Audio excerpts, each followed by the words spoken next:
Radhe Radhe friends, Radha Krishna के आने वाले एपिसोड में आप देख रहे हैं। लेकिन फ्रेंड्स, अगर अभी तक आपने चैनल को सब्सक्राइब नहीं किया तो चैनल को सब्सक्राइब कर लीजिएगा।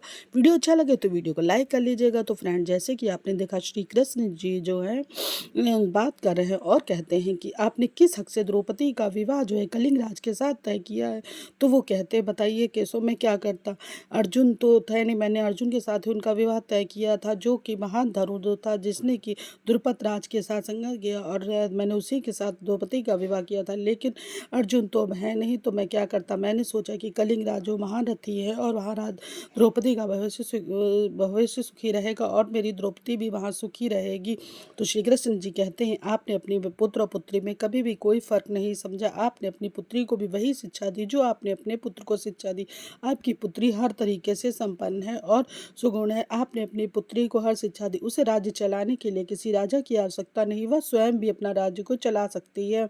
तो वो कहते हैं, हाँ कि सब आप सही कहते हैं। आपने एक राज्य को चलाने के लिए आपने सोचा कि हम दोनों राज्यों के अगर संबंध अच्छे रहेंगे तो हमारा राज्य एक साथ हो जाएगा। लेकिन आपने एक राजा के भांति ये सब कुछ सोचा। आपने एक पिता के भांति ये नहीं सोचा। आपने अपने स्वार्थ के लिए सोचा, अपनी पुत्री के लिए नहीं सोचा।